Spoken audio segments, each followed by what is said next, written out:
Welcome to Female Fractionals, the biweekly podcast for successful female fractional executives and those ready to take the leap. In each episode, I'll bring you actionable lessons and inspiration through interviews with thriving fractional leaders and experts. Let's dive in. Hi, everyone, and welcome to today's episode of Female Fractionals. I'm your host and fractional CMO, Amanda Nizzere. Today, we are talking to Kerry Curran, a fractional CMO turned fractional Chief Growth Marketing Officer. In our discussion, we explore her fresh perspective on the fractional role she is defining, a strategic, forward-thinking advisor who can support full-time CMOs, build alignment across go-to-market teams, and help companies modernize and scale faster. We'll cover how the CMO role is expanding, why it's so vital, and what it looks like in practice to be a trusted partner rather than a replacement. But first, let's learn a little bit more about Kerry. She's a revenue-driven marketing executive with over 20 years of experience helping B2B companies grow through data-led strategy, demand generation, and go-to-market alignment. She's the founder of Revenue-Based Marketing Advisors and the host of Revenue Boost, a marketing podcast, with nearly 1 million downloads. Kerry has held executive roles at Group M, Digitas, Catalyst, and Claravine, where she led marketing and strategy for Fortune 500 brands, including P&G, Samsung, Microsoft, and Nestle. A recognized thought leader, she brings a collaborative, data-informed approach to driving measurable impact across the funnel. Without further ado, let's jump into this discussion with Kerry. Hi, Kerry. Welcome to Female Fractionals. I'm so excited you're here. Thanks, Amanda. I'm very excited to be here today as well. Thanks. Well, I'd love to start out the way that I start many of my shows, and I'd just love to understand a little bit more about your professional background and how you got started in your field. Sure. So I have been in B2B marketing and sales for the majority of my career, primarily though in working for media agencies. So marketing and selling the media agencies, so paid search, SEO, display, social, to Fortune 500 brands to sell our services as enterprise long-term contracts. So I've spent almost 20 years selling B2B services on behalf of the agencies. Until today, now I work with agencies and MarTech and ad tech companies to help them with their go-to-market strategies so that they can increase their customer base. Great. And what inspired you to pursue a career as a fractional?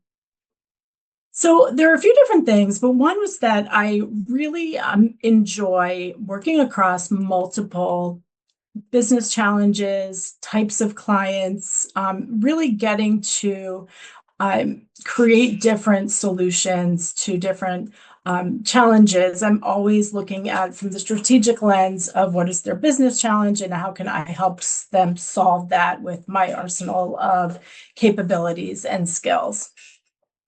Yeah. You have been in the fractional space for a while, and I think you've even talked a little bit about evolving your own fractional role a bit. Mm-hmm. Can you talk a little bit about, how fractional roles are evolving beyond interim leadership or even cost-cutting measures? Sure. I mean, I think it's such a valuable opportunity and resources for many businesses. And I think we've talked a bit about, for the startups and scale ups, it's a really affordable way to have that expert level strategy, leadership, really expertise to help build that foundation or help you get to the next level from a business strategy perspective. And so, I think to your point of where it used to be just a cost savings perspective, now it really is a strategic partner, especially for fractional CMOs, where the CMO role is not just branding and messaging. It's truly a revenue strategy that, while marketing is a key component of it, stretches across the entire organization, marketing, sales, and customer success. Yeah.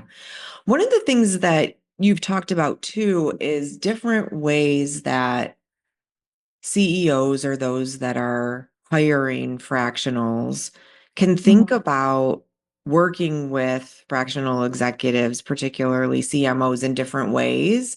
And one of the things that I Mhm. thought was really interesting that you proposed was CEOs considering partnering a fractional with a full-time CMO Yeah. rather than Mhm. replacing them. Can you talk a little bit more about that? I honestly hadn't thought about that or heard of that before, and I think Mhm. it's a really interesting concept. Yeah, so a lot it's no secret that CMOs have a really short average tenure. And one of the reasons for that is that CMOs historically have had different backgrounds or skill sets. So as a company either hits a different growth stage or hits a different, business challenge, whether it's economics or a change in the competitive landscape, the needs of the skill set of the CMO often evolve. And additionally, the expectations of what the CMO should deliver also evolve. And so there's often a kind of mismatch between the CMO's skill set, background, capabilities, and what the business needs at that time. So the uh, opportunity is to bring in a fractional CMO with the skill set that the permanent CMO might need help with, instead of just firing the incumbent CMO. Because when you fire an incumbent CMO, you're also losing so much history of in depth of knowledge in brand strategy, company politics, product knowledge, competitive landscape, all of these things that the CMO needs to know. And if you remove them from the organization just because they don't have that skill set you need at that moment, you're missing out on that legacy knowledge. So by bringing in a CMO advisor who might have a different technical skill set to work alongside that CMO, it's more of a benefit for all parties. They can train and strengthen the capability of the CMO that has that industry depth and knowledge. Some advisors have told me they like this position because they can come in and kind of be the bad guy and take the political heat off of the permanent executive, but drive that change management as that external party, and allow that CMO to maintain the relationship. So it's there's so much benefit there. Again, instead of spending hundreds of thousands of dollars recruiting and training, and then the time it takes a CMO to get up to speed, bringing someone in that can just add to and bring in a special level of expertise. Yeah, I think that that's such an interesting concept because I think those of us that have been in a CMO role Mhm. and have shifted into a fractional role, we obviously still monitor the CMO space, and it is no secret that the role of the CMO has always been one that is scrutinized, but it continues to expand, right? We're responsible for brand and demand and revenue and creative and AI and the customer and go-to-market strategy. I could go on and Yeah. on. Um, how do you view the role of a full-time hire CMO role today? And then the Mhm. growth of the fractional CMO role, what does that look like now and what does it look like in the future? I think it's such a hot discussion. Yeah, yeah. And I so it's the CMO role and the role of marketing is more and more tied to revenue growth, which I think is a good thing, because I think for so long Yes. marketing was seen as a fluffy cost center versus that investment in your business growth. From the very foundational level of your target audience needs to have heard of you, and then they have to have a favorable opinion of you, that you are able to solve their business challenges before they even call you. And that's all marketing. But marketing having that connection to revenue growth and being part of that business growth strategy is where I think the role is evolving, whether it's fractional or full time. Um, McKinsey put out a report about a year and a half ago that said CMOs that had marketing as part of their core growth strategy at the center of the business actually outperformed their competition. And when you think about your brand, your brand identity, your the brand positioning and the messaging, like that define who you are as a company, going to market as a differentiating yourself from the competitive landscape, that's marketing, and that is necessary for a business to be successful. Mhm. So I think that is where, like, starting to see marketing and CMOs as that strategic partner with that, incorporating that into your business strategy. What I'm seeing further is with the kind of evolution and increase in importance of go-to-market strategy. I think I mentioned I almost want to call myself a chief GTM officer, because it's, again, when you're tying marketing to revenue, it spans across the entire organization. And so, where I've been leaning into getting smarter about revenue architecture and finding the your most profitable client and making that your ICP, that all ties back into your marketing strategy, and then how you're building that relationship with them in the pre sales stages, the sales stages, and then the customer onboarding. Like, that all marketing plays such a strong role in all of that. So again, it's more than just a capability within your organization. It needs to be part of your core strategic revenue growth strategy. Yeah, I'd love to lean into the chief go-to-market officer. I love that title actually. I think particularly as you think about maybe being the mentor to the full-time Mhm. CMO, I think it's a perfect compliment. But I think maybe can you just share a little bit more about the rise of the go-to-market officer? And then I have a couple of additional follow-up questions because I really like the concept. Yep. So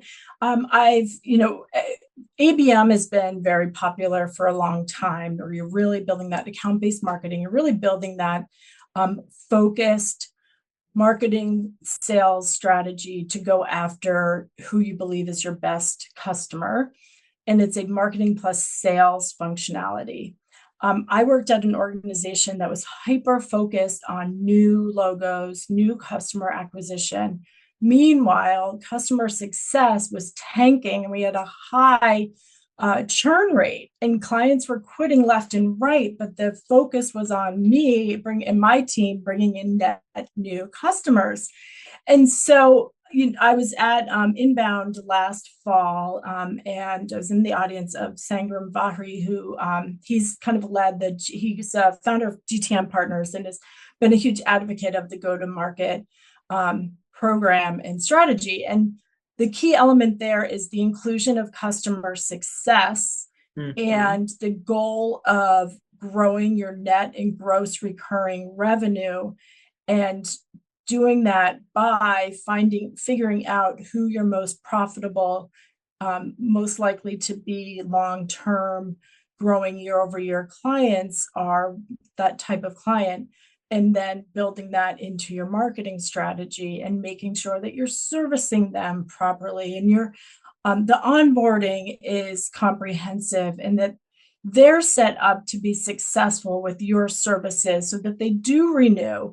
And it includes, one of the things I do for all of my clients is net promoter score, like calls with their customers. And I love doing this because, first of all, they'll tell you things that they're not going to tell the agency themselves. And like sometimes like, oh yeah, I need to tell them this, like realizing that they're telling me things that they've been thinking about but have never voiced because no one's ever asked. And I know a lot of companies are afraid to ask because they don't want to hear the bad news, but you have to know these things. But it also gives me the sound bites and the understanding of why you love working with them. Why did you choose them? What are you experiencing with them that is better than your previous agency or tech partner? and then getting that and making that into part of the brand strategy and the brand messaging. And again, looking at making sure the ICP is aligned. And so it really is this end-to-end component that all businesses would benefit from. So that's where like the adding customer success and client customer profitability and retention to that ABM strategy. Yeah, it's so all encompassing, and it's silo busting at its best, Yes. right? And Yes. so how do you really make sure, as this fractional go-to-market officer, how are you building alignment across functions when you're in this role? I mean, there's so much on your plate, there's so much you have to do. How do you do that? Yeah, so it's definitely a challenge, and the more complex or siloed the organization is, the more challenging it is. But I always start with an audit. I call it the GTM maturity score, and get an understanding of not just like what do they have in place. Do they have the brand identity and differentiation? Do they have a marketing to sales communication protocol handoff workflow? Do they have best practices for sales? Do they have a customer success retention strategy? Are they, figuring that out? Do they even have an ICP? So many companies I talk to, we sell to everyone. I also often hear, well, we don't need to do marketing. We just hired some more salespeople. And then I dig into, well, what's your differentiator? Who are your most profitable clients? So it's getting an understanding of where are the gaps in what they have today. Like they often have a marketer who's doing great things, but not connecting marketing to sales, or they haven't ever gotten customer feedback, again, because they're afraid to hear the answers. So identifying the gaps and then starting there of I always do near term and longer term, because we all know everyone needs revenue as quickly as possible. So it's kind of like low hanging fruit. What can we do either to move people through your pipeline and win more of those? And then what are we building that long-term strategy and plan for that sustainable growth of lifetime value and net recurring revenue? So it's really looking at where are the gaps, strengthening those. And then it's a lot of education, especially if there hasn't been the team communication between. But one of the key factors for go-to-market is that it needs to be owned by the CEO and be top down. So it doesn't feel like it's somebody coming in like marketing's trying to force their idea on everyone, or sales trying to force their idea. It has to be top down, an executive level, like this is our company strategy going forward. And for the more complex large organizations, a lot of education and change management need to go into that as well. Yeah. Again, I mean, just soup to nuts strategy, all owned by marketing, but driving such Yeah. incredible impact. I think I really like the concept of it. It's great. So how are you applying this? I mean, I know there's bits and pieces of it, but how are you applying this and really differentiating as you're building your own business to drive differentiation and revenue and all of the good things that you're doing for your own clients? Yeah, it's I grew up, as I said, in the agency world, and it's, you ask anyone who's worked in an agency, that we joke that we're the cobbler's kids. We can do amazing things for our clients, but when it comes to our own delivering our capabilities to our own brand and strategy, that it's hard. And I think it's hard to be outside in. I work with a lot of marketers, and they're always like, oh yeah, I know this, I know. And I'm like, I know you know this. And it's like, but sometimes you need the outside person to come in. So for myself, I'm always iterating and learning and trying to improve. But it's taken me a while to really think about my ICP and who I should really be focusing my messaging to. And I had an epiphany one time. I was talking to a fractional CMO, and he said, oh, I'm a fractional CMO for insurance technology. And I was like, that is really interesting because I see opportunities for fractional CMO in other verticals. And I'm always like, that's not me. And I realized like my expertise and kind of what I've always done is marketing and selling to marketers. So that helped me refine my ICP and my messaging of, I'm a go-to-market expert for agencies, MarTech and ad tech who sell to marketers. And so, there's a lot out there. And the need is huge, especially for agencies. The go to market and ABM is very common for SaaS and B2B tech, but B2B services have not quite embraced that really comprehensive strategy to have an ICP and communicate to that ICP and bring them into the relationship. And especially when it's an agency like where I've worked, where you're talking about huge annual multi-year contracts where the clients are spending, millions and millions of dollars on media. We used to say it takes 5 years that you meet them, they like you, they, if they've heard of you, then they meet you, and then they're like, I really like you. You guys seem really smart, but we have an agency of record that we're just, really tight with. And so then you have to wait for them to go to RFP. And sometimes that could be years. And then the sales cycle, once the RFP would start, could be 6 to 9 months. And then you have to win it. So it was, having that, knowing that and going into it that way, it's a different, you need to be constantly building those relationships and demonstrating that you're the best partner for, that type of vertical or media challenge or, so anyway, so it's something that the SaaS companies have started to figure out, but the services, especially agencies, still haven't figured out, or for many of them, I should say. Yeah, it is true. I have found that to be true as well. Do you find any communities or other tips or tricks or, things that you would like to share that have kind of helped you as you've grown your business? Yeah, I think it's, always be curious and researching and talking to people, through I'm in like so many Slack groups and it's all and on LinkedIn all the time. And I really learn a lot from what other people are posting and sharing. I sign up probably for every webinar, and whether or not I make it to it, sometimes I just, catch the recording.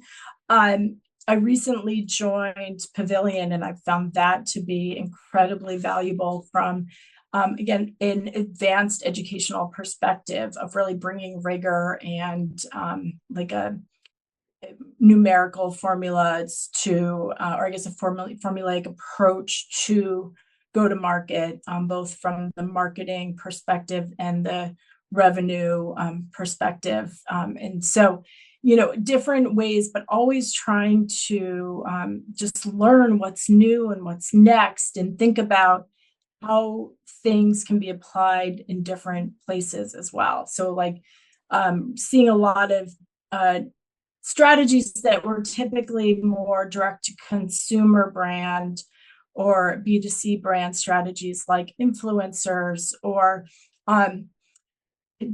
focus groups or social listening, and thinking about how B2B companies would benefit from similar strategies. So again, like thinking beyond just like traditional applications of different capabilities and skill sets.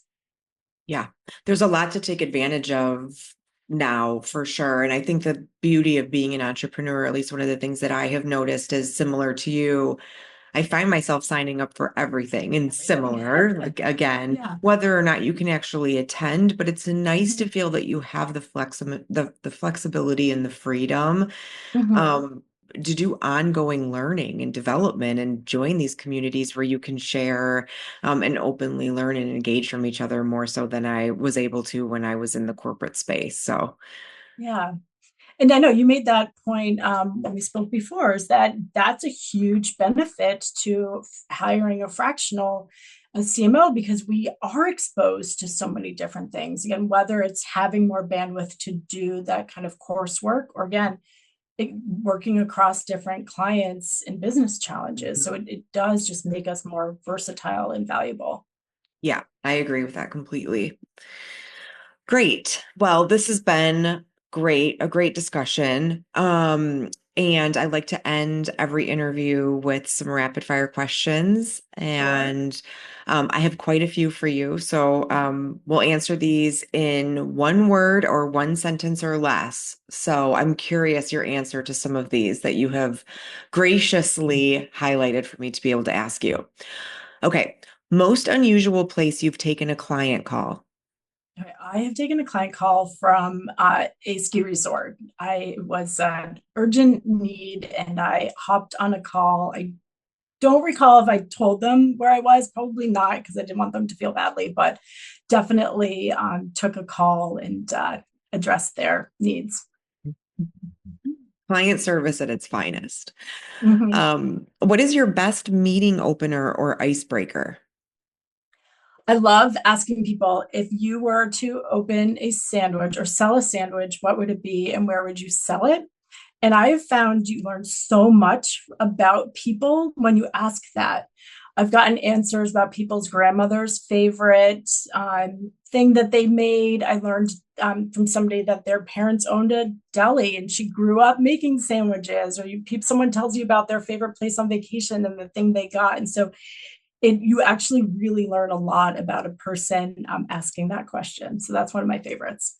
That is a new one, and I actually have a team meeting in June, and I'm gonna steal that. So thank you. What is a fun fact about you that's not on your LinkedIn profile? This is an interesting one. I was a synchronized swimmer for a long time when I was a kid. So That is so fun. I have never mhm. met a synchronized swimmer before. That is fascinating. I would love to It's a learn. unique fun fact. So fun. You should actually maybe put that on your LinkedIn profile. Maybe.